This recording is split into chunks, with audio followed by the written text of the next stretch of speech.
नमस्कार दोस्तों, एक बार फिर से आपका स्वागत है। जैसा कि आप सभी जानते हैं कि हम कैलेंडर पढ़ा रहे हैं। देखिए, कैलेंडर में हम 2 टाइप के क्वेश्चन पहले ही डिस्कस कर चुके हैं। जो नए साथी जुड़े हैं वो पिछले वीडियोज़ में जाके देख सकते हैं और उसको क्लियर कर सकते हैं। आज हम कैलेंडर का तीसरा टाइप शुरू करने जा रहे हैं। जो टाइप 2 था उसमें हमने जो क्वेश्चन किए थे उसमें केवल मंथ को यानी कि महीने को कंसिडर किया गया था। उसमें हमने साल को डिस्कस नहीं किया था। आज जो टाइप 3 के क्वेश्चन करेंगे हम, उसमें महीने के साथ साथ साल को भी देखेंगे। ठीक है, इसको एक एग्जांपल से समझते हैं। देखिए, सपोज कीजिए 2 अगस्त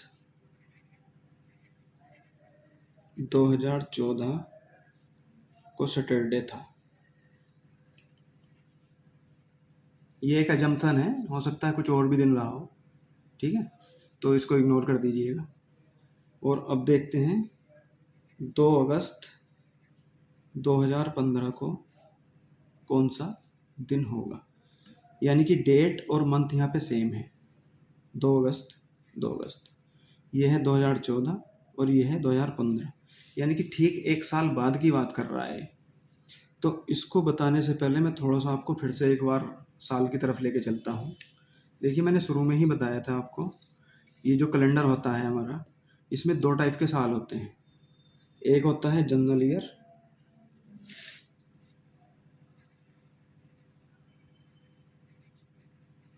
जो कि होता है 365 दिन का। ठीक है, एक होता है लीप ईयर, ये होता है आपका 366 दिन का।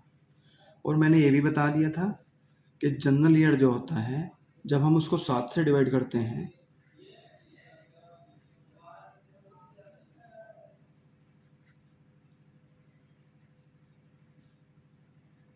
तो क्या बचता है हमारे पास? 1, यानी कि एक रिमाइंडर बचता है।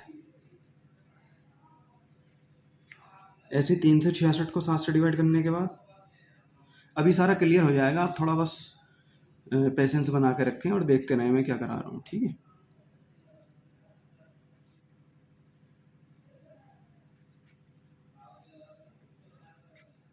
यहाँ पे रिमाइंडर बचता है आपका 2।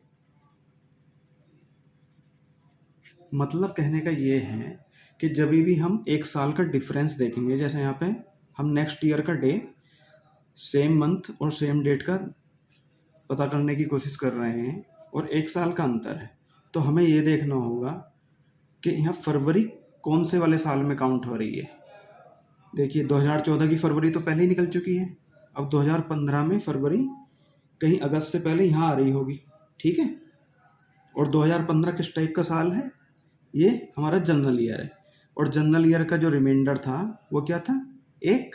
ठीक है, तो सीधे सीधे क्या करेंगे हम, सैटरडे में 1 जोड़ देंगे, यानी कि 2 अगस्त 2015 को कौन सा दिन होगा? ये होगा आपका संडे। ठीक है, इसी का दूसरा एग्जाम्पल लेते हैं। अब देखिए, 2 अगस्त 2016 को क्या होगा? यानी कि 2 अगस्त 2015 को हमें पता चल गया कौन सा दिन है, संडे।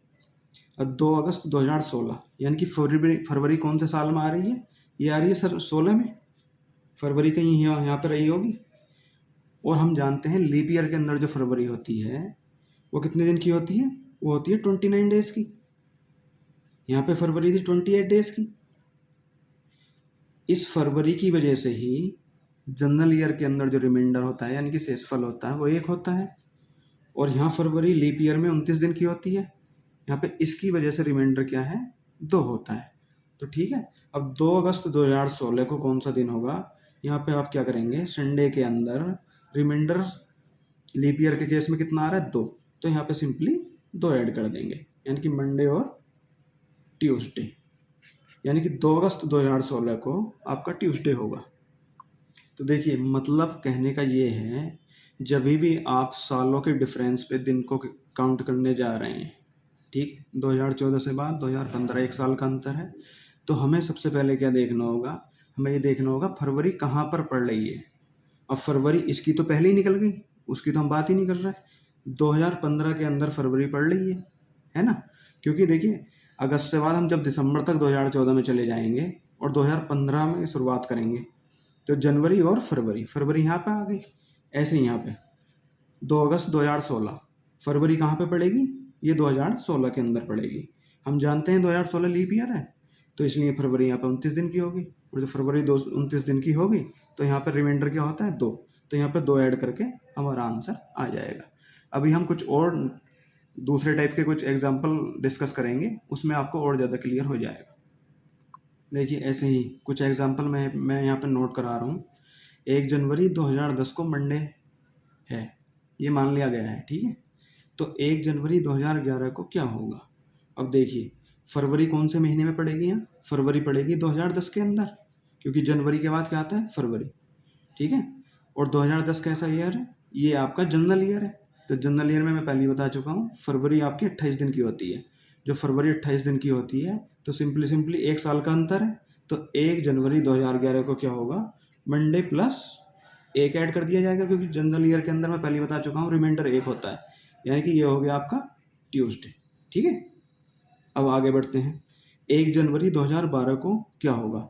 12 भले ही यहाँ पे लीप ईयर है, लेकिन देखिए यहाँ पे फरवरी आपकी काउंट नहीं हो रही है। फरवरी कहाँ पे काउंट हो रही है, फरवरी काउंट हो रही है आपकी 2011 के अंदर। तो 2011 जो है ये भी आपका जनरल ईयर है, और फरवरी जब इसमें काउंट हो रही है तो वो भी 28 दिन की है। तो यानी कि 1 जनवरी 2012, इसको भी क्या हो जाएगा ट्यूसडे प्लस 1, यानी कि वेडनेसडे। अब देखिए 1 जनवरी 2013 को क्या होगा।